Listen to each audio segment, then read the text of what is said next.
Assalamualaikum warahmatullahi wabarakatuh. Bismillahirrahmanirrahim. Alhamdulillahirrabbilalamin. Wassalatu wassalamu ala asrafil anbiya'i wal mursalin wa ala alihi wa ashabihi ajma'i amma ba'd. Baiklah, untuk video kali ini saya akan menjelaskan materi tentang pembelajaran bahasa Inggris untuk anak usia dini. Nah, sebagai pemenuhan tugas UTS pada mata kuliah bahasa Inggris untuk anak usia dini. Baiklah, langsung saja kita pada materi yang pertama, yaitu The Young Language Learner. Hal yang utama yang perlu kita perhatikan dalam pembelajaran bahasa Inggris untuk anak usia dini yaitu memahami karakteristik anak usia dini. Nah, pada materi pertama ini, karakteristik anak yang saya ambil yaitu berusia 5-6 tahun atau 5-7 tahun. Nah, apa sajakah karakteristik anak pada usia tersebut? Yang pertama, anak sudah bisa mengucapkan kata dengan tepat dan lancar, jelas dan lancar. Artinya, pada usia ini anak sudah bisa mengucapkan kata-kata atau kalimat dengan benar, tepat, jelas, dan lancar, sehingga kita bisa memberikan pengajaran atau pembelajaran kepada anak usia dini terkait dengan pembelajaran bahasa Inggris, atau sudah bisa mengajarkan bagaimana cara mengucapkan bahasa Inggris yang benar. Terus yang kedua, sudah bisa menyusun kalimat yang terdiri dari 6-8 kata. Yang ketiga, dapat menjelaskan arti kata-kata yang sederhana. Artinya, anak sudah bisa menjelaskan maksud dari kata-kata yang dilontarkan. Misalkan anak mendengarkan temannya mengeluarkan kata-kata yang tidak baik. Nah, anak akan menegur temannya itu. Misalkan anaknya mengeluarkan kata yang tidak baik atau tidak boleh diucapkan oleh usia mereka. Nah, anak akan menegurnya, atau temannya akan menegurnya bahwa kamu tidak boleh mengucapkan kata-kata itu tidak baik. Terus yang selanjutnya yaitu menggunakan kata tanya. Nah, misalkan kata apa, bagaimana, kapan, di mana. Pada usia mereka itu, mereka sudah bisa menggunakan kata tersebut. Sehingga kita sebagai calon pendidik atau calon guru sudah bisa mengajarkan kepada anak-anak mengenai kalimat tanya ini dalam konteks pembahasan dalam konteks bahasa Inggris.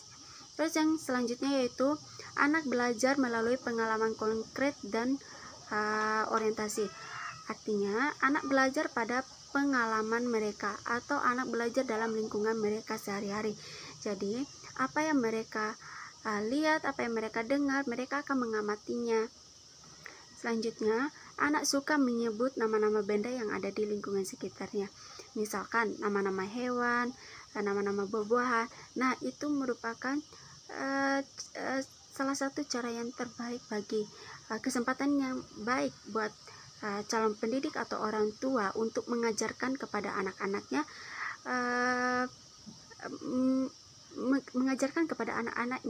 terkait dengan memperkenalkan bahasa Inggris kepada anak terhadap benda-benda tersebut. Atau misalkan saja nama-nama buah-buahan, yaitu buah apel atau semangka, bahasa Inggrisnya watermelon, apel, atau pisang, bahasa Inggrisnya banana. Nah, selanjutnya yaitu anak memerlukan struktur kegiatan yang jelas dan spesifik. Artinya, dalam kegiatan pembelajaran bahasa Inggris pada anak usia dini, kita harus melakukan pembelajaran secara sistematis, sehingga anak tidak merasa bingung terhadap pembelajaran yang diberikan. Materi yang kedua yaitu Class Management and Atmosphere. Artinya, memanajemen kelas dan menciptakan suasana kelas yang menarik. Nah, apa saja sih yang perlu kita perhatikan dalam memanajemen kelas dan menciptakan suasana kelas yang menarik sehingga proses pembelajaran berjalan dengan maksimal? Yang pertama, guru yang ideal. Nah, apa saja sih karakteristik yang dimiliki oleh guru ideal itu, yang pertama, menggunakan pembelajaran inovatif. Pembelajaran inovatif yaitu seorang guru memberikan kesempatan kepada peserta didiknya untuk mengembangkan potensinya sehingga anak memiliki pengalaman belajar. Nah, yang kedua, semangat belajar yang tinggi.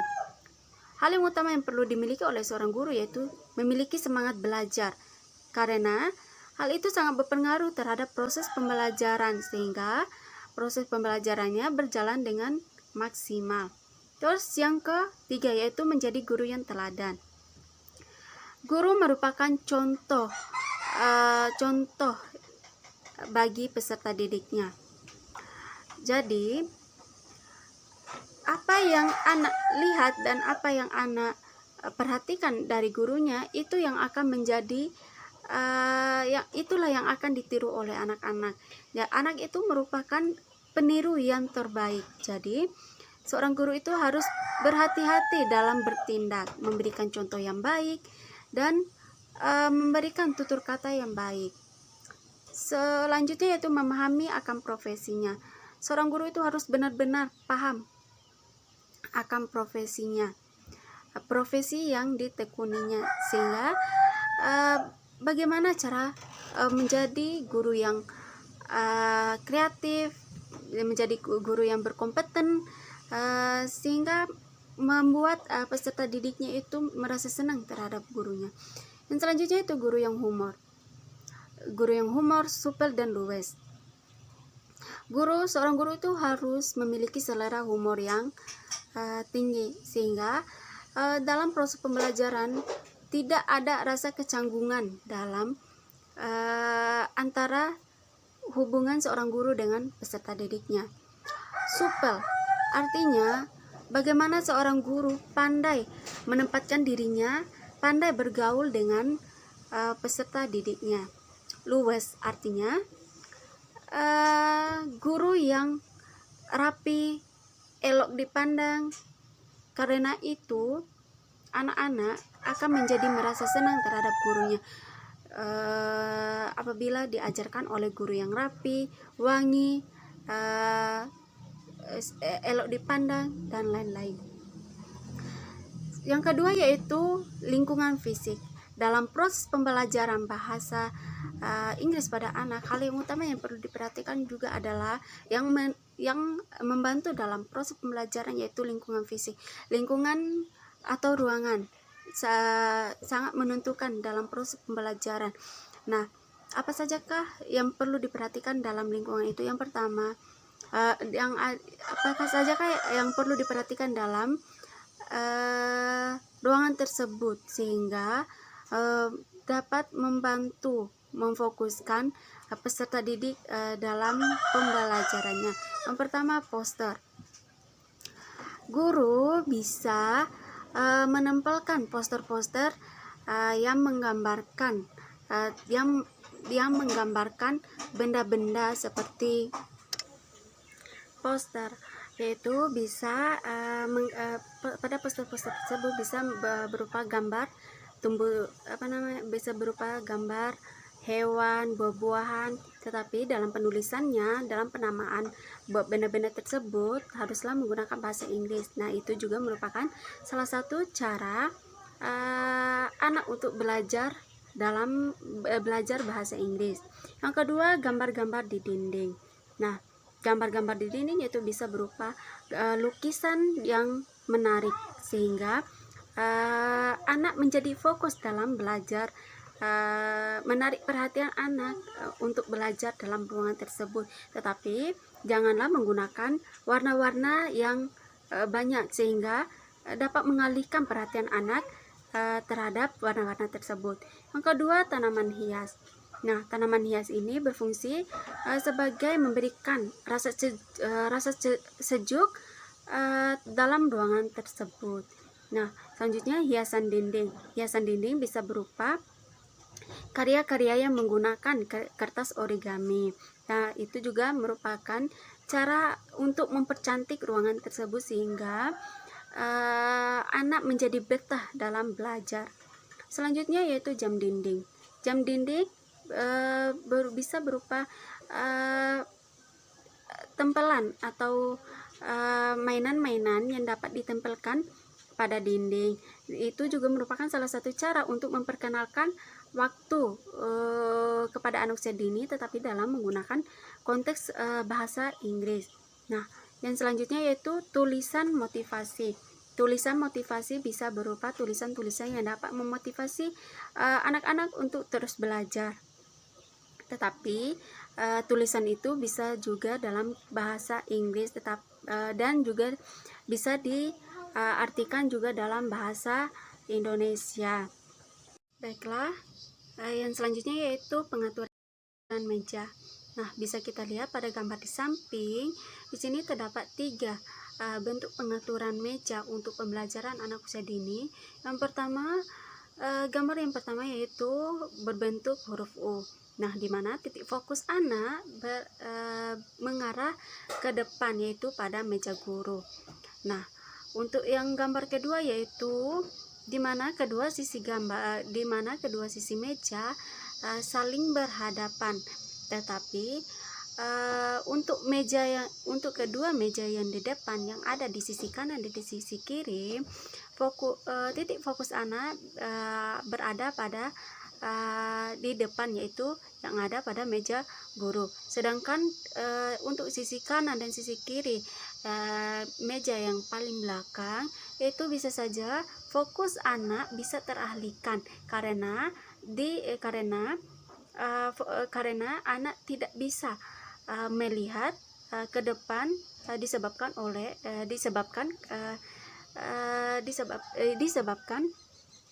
oleh kedua meja yang ada di depan, yaitu meja yang diduduki oleh teman-temannya. Nah, untuk selanjutnya yang ketiga yaitu gambar pengaturan meja ini bisa dikatakan sebagai model pembelajaran berkelompok. Model meja ini anak bisa belajar secara kelompok bersama teman-temannya. Nah, yang selanjutnya yaitu bahasa kelas. Poin D yaitu bahasa kelas. Nah, bahasa kelas maksudnya yaitu dalam pembelajaran bahasa Inggris, seorang guru harus mengajarkan kepada anak-anak didiknya untuk menggunakan bahasa sederhana, bahasa keseharian yang mudah bagi anak untuk mengucapkannya. Misalkan kata seperti kata maaf, selamat pagi, selamat siang, selamat sore, selamat malam, yaitu kata untuk menyambut seseorang atau mengucapkan kata selamat atau penyambutan untuk waktu. Nah, yang selanjutnya itu kata seperti maaf, saya tidak mengerti, dan mengucapkan untuk meminta izin pergi ke toilet seperti permisi, saya mau ke toilet. Nah, itu merupakan bahasa-bahasa sederhana yang bisa diajarkan atau bisa guru ajarkan kepada peserta didiknya untuk membiasakan menggunakan bahasa Inggris dalam pembelajaran bahasa Inggris untuk kata-kata yang sederhana. Bagi seorang guru haruslah sesering mungkin mengajak anak peserta didiknya untuk berkomunikasi menggunakan bahasa Inggris. Nah, seorang pendidik juga bisa mengajarkan peserta didiknya dalam bahasa Inggris dengan menggunakan beberapa cara, yaitu melalui berakting atau berdrama, melalui menceritakan sesuatu hal yang berkaitan dengan kisah-kisah seperti kisah kancil, tetapi dalam konteks penggunaan bahasa Inggris. Terus bernyanyi, yaitu mengisi waktu luang, berkumpul-kumpul bersama anak-anak, atau model pembelajaran yang menggunakan metode bernyanyi, yaitu tetapi dalam konteks bahasa Inggris atau lagu-lagu yang menyanyikan menggunakan bahasa Inggris. Selanjutnya materi yang ketiga yaitu basic word, yaitu topik besar. Apa saja sih yang perlu diperhatikan oleh seorang guru dalam menentukan topik besar, dalam menggunakan topik besar? Yang pertama yaitu seorang guru harus memilih topiknya. Artinya, seorang guru itu harus memilih topik apa yang akan menjadi bahan pembelajarannya. Tetapi dalam pemilihan topiknya itu harus ada kaitannya dengan materi-materi yang sebelumnya, sehingga anak-anak dalam memberikan proses pembelajaran, anak-anak tidak merasa bingung dengan topik yang selanjutnya. Yang kedua, perencanaan waktu. Maksudnya perencanaan waktu yaitu setiap topik harus membutuhkan waktu berapa lama dalam menuntaskan materi tersebut. Selanjutnya, mengumpulkan bahan. Mengumpulkan bahan maksudnya yaitu dalam topik besarnya itu harus mengumpulkan apa saja yang menjadi pembahasan terhadap topik tersebut, atau yang membahas secara garis besar terhadap topik tersebut. Yang selanjutnya yaitu fungsi dan situasi. Selanjutnya, metode dan aktivitas. Nah, metode dan aktivitas itu maksudnya yaitu bentuk metode seperti apa yang akan digunakan dalam menyampaikan materi tersebut. Selanjutnya, penilaian. Maksudnya penilaian di sini yaitu setelah ketuntasan materi yang menjadi topik besarnya itu, apakah metode yang digunakan atau materi yang disampaikan itu apakah bisa diterima oleh peserta didiknya atau tidak, sehingga ada yang dinamakan dengan pengevaluasian. Materi yang keempat yaitu planning to teacher atau perencanaan guru. Nah, apa saja sih perencanaan seorang guru dalam melakukan pembelajaran? Yang pertama, atau manfaatnya bagi seorang guru dalam merencanakan pembelajarannya. Yang pertama, mempermudah dalam pencapaian tujuan pembelajaran. Nah, setelah seorang guru merencanakan pembelajarannya, materi yang akan disampaikannya, guru bisa menentukan apakah materinya tersebut sudah memenuhi pencapaian pembelajarannya atau belum. Yang kedua, mengetahui apa yang perlu dilakukan atau dalam pembelajarannya.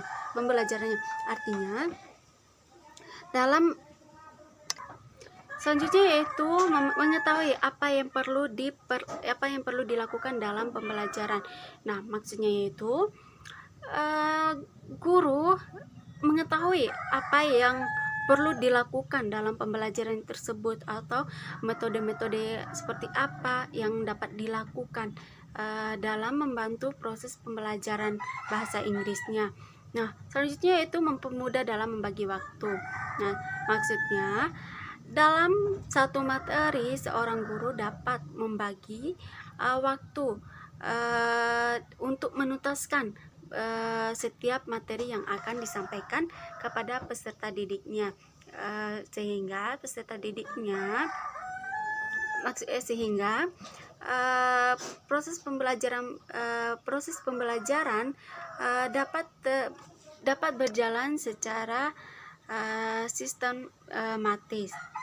Selanjutnya, menyiapkan materi pembelajaran sebelum pengajaran. Artinya, seorang guru sebelum memasuki ruangan kelas terlebih dahulu menyiapkan materi pembelajaran yang akan disampaikan oleh guru, atau mempelajari materi-materi yang akan disampaikan, atau mempelajari sehari sebelum materi itu akan disampaikan ke peserta didiknya, sehingga saat peserta didiknya menanyakan sesuatu pertanyaan atau melontarkan pertanyaan kepada gurunya, sehingga guru dapat menjawab pertanyaan siswanya dengan benar. Terus yang kedua, menuliskan rencana pembelajaran secara rinci. Artinya, dalam satu semester apa sajakah materi yang akan digunakan dalam menyampaikan materi. Artinya, seorang guru dalam satu semester pembelajaran yang akan dilakukan harus menentukan apa saja materi yang akan menjadi bahan pembelajarannya selama satu semester, dan menentukan setiap topiknya itu apa sajakah yang menjadi deskripsinya, seperti metode, strategi yang dapat dilakukan sehingga proses pembelajarannya itu dapat berjalan secara maksimal. Selanjutnya, menulis RPP.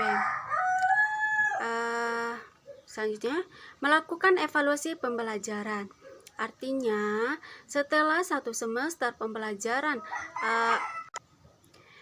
setelah dilakukan setelah pembelajaran dalam satu semester itu telah terlaksanakan, maka perlu dilakukan evaluasi sebagai menentukan apakah pembelajaran yang telah disampaikan kepada peserta didiknya, apakah peserta didiknya memahami dengan betul terhadap materi yang disampaikan.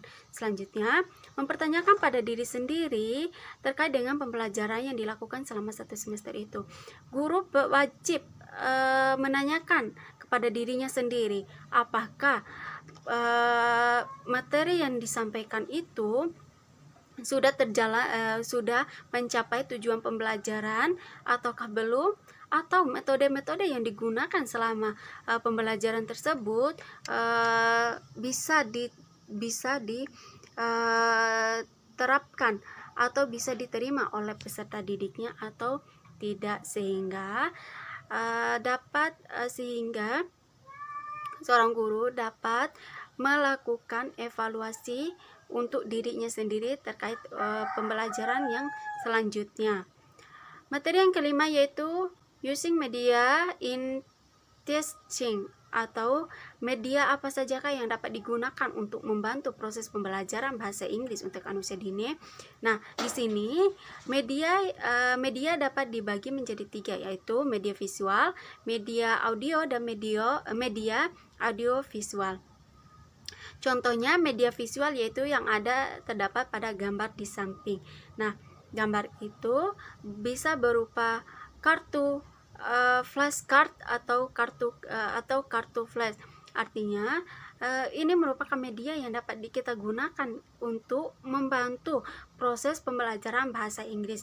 Nah, di sini terdapat gambar buah apel, bola, kucing, bunga, dan hewan-hewan lainnya.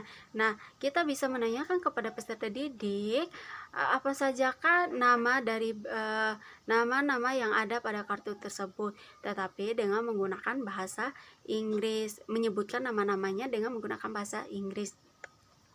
Nah, itu juga merupakan salah satu cara bagi anak untuk belajar membaca. Nah, pada gambar yang di sampingnya itu merupakan nama-nama hari yang terdapat dalam satu minggu. Nah, yang di sampingnya itu nama-nama hari dengan menggunakan bahasa Indonesia, dan yang di sampingnya itu nama-nama hari menggunakan bahasa Inggris. Nah, di sini anak dapat mengetahui nama hari dalam satu minggu itu dan jumlahnya dalam menggunakan bahasa Inggris. Nah, selanjutnya yang kedua yaitu media audio. Nah, media audio ini yaitu di mana hanya terdapat suaranya saja. Misalkan contohnya seperti nyanyian, lagu-lagu tetapi dalam lagu bahasa Inggris. Nah, selanjutnya media audiovisual. Nah, di sini terdapat maksudnya yaitu media audiovisual yaitu terdapat sebuah gambar, gerakan, dan suara. Contohnya seperti video. Baiklah, mungkin itu saja yang dapat saya sampaikan, yang dapat saya jelaskan terkait kelima materi tersebut. Apabila ada kekurangan dalam penyampaiannya, saya minta maaf. Wassalamualaikum warahmatullahi wabarakatuh.